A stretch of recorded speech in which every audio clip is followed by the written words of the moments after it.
کیا فرمایا اللہ نے قرآن کریم میں وَاعْبُدُوا اللَّهَ، اللہ کی عبادت کرو، وَلَا تُشْرِكُوا بِهِ شَيْئًا، اور اللہ کے ساتھ کسی کو شریک نہ کرو۔ اور شرک کی میرے عزیزوں دو قسمیں ہوتی ہیں، ایک ذات کے ساتھ شرک اور اس کی صفات کے ساتھ شرک۔ اگر شرک فی الذات ہے تو بھی، اور اگر شرک فی الصفات ہے تو بھی، دونوں صورتوں میں انسان کی مغفرت نہیں ہوگی۔ شرک فی الذات کا مطلب تو یہ ہے کہ کسی نے ایک خدا کی جگہ 2 3 4 مان لیے، بات سمجھیے؟ تو یہ تو ہوا ذات کے ساتھ شرک، کہ ایک ذات کو اس کی جگہ پر 2 3 4 اور مان لی، یہ تو ہوا ذات میں شرک۔ اور ایک صفات میں شرک۔ صفات میں شرک یہ ہے کہ اگر مارنے والا صرف اللہ ہے، پیدا کرنے والا اللہ ہے، لڑکے لڑکیاں دینے والا اللہ ہے، اور رزق دینے والا اللہ ہے، تو ایسے ہی کسی اور کو بھی مان لیا کہ چلو جی اجمیر چل رہے ہیں، وہاں اگر ہم منت مانیں گے، نظر لگا دیں گے اور مطالبہ رکھ دیں گے تو بچے نہیں ہو رہے نا، بچے ہو جائیں گے، چل اجمیر چلتا ہوں، اجمیری کی درگاہ کے اوپر جا کے عرضی لگائیں گے، وہاں بچے ملیں گے۔ یہ شرک فی الصفات ہے۔ اگر رب کی صفات میں اجمیری کو شریک کیا جا رہا ہے، اگر رب کی صفات میں کلیری کو شریک کیا جا رہا ہے، یہ شرک فی الصفات ہے، ایسے شخص کی بھی مغفرت نہیں ہو سکتی۔ جو صفت صرف اللہ کے ساتھ خاص ہے، دوسرا اس میں کوئی کردار ادا نہیں کر سکتا ہے، اس صفت میں کسی دوسرے کو اللہ کے سوا شریک ماننا کہ اللہ کی طرح وہ بھی کام کر سکتا ہے، یہ شرک فی الصفات ہے، خوبیوں میں شرک ہے، اس کو بھی اللہ تعالیٰ معاف نہیں کرے گا۔ بہت سارے مسلمان ایسے ملیں گے کہ جو اس طرح کی چیزوں میں مبتلا ہے۔ ہم کسی کے اوپر شرک کا اور کفر کا فتویٰ جاری نہیں کر رہے، لیکن ہم تو علامتیں بتا رہے ہیں، یہ علامتیں ہیں جو شرک کی علامتیں ہیں۔ مناسب نہیں ہے اس طرح کی توجہ ڈالنا ہو ادھر ادھر جانا۔ خیر، اللہ کا حکم ہے وَاعْبُدُوا اللَّهَ، اللہ کی عبادت کرو، وَلَا تُشْرِكُوا بِهِ شَيْئًا، اور اللہ کے ساتھ کسی کو شریک نہ کرو۔ رب کہتا ہے وَبِالْوَالِدَيْنِ إِحْسَانًا، اپنے والدین کے ساتھ اچھا سلوک کرو، ماں باپ کے ساتھ اچھا سلوک کرو۔ نوجوان اولاد ہے، ماں باپ سے پیدا ہوئے،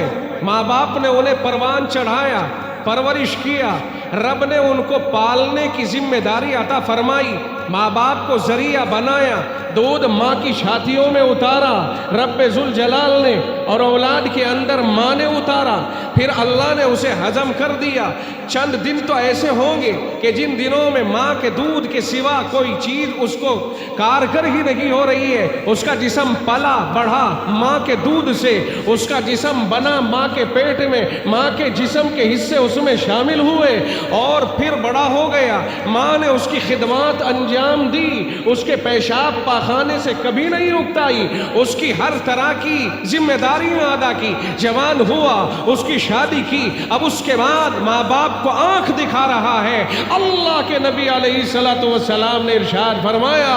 رضا الرب فی رضا الوالد وسخط الرب فی سخط الوالد، فرمایا باپ راضی ہے تو اللہ بھی راضی، اور باپ ہی راضی نہیں ہے تو خدا بھی راضی نہیں ہے۔ لیکن اس باپ کی رضا کے معنی یہ ہے کہ وہ اللہ کی ناراضگی کا حکم نہ دے۔ کبھی ایسا ہونے لگے کہ باپ اللہ کی نافرمانی کا حکم دے رہا ہو اور آپ کر رہے ہیں وہ کام، اور باپ ناراض ہو جائے تو ایسے تو 100 بار ناراض ہو جائے، اس کا کچھ فرق نہیں پڑتا، کیونکہ اللہ کے نبی نے فرمایا لا طاعت لمخلوق فی معصیت الخالق، کہ اگر اللہ کی نافرمانی ہو تو پھر خیر خدا کی فرما برداری جائز نہیں ہے۔ اگر ماں باپ اللہ کی نافرمانی کی بات کہیں اور آپ نہ کریں اور پھر وہ ناراض ہو، اس ناراضگی کا کوئی اعتبار نہیں، اعتبار اس ناراضگی کا ہے کہ جہاں خدا ناراض نہیں ہوتا،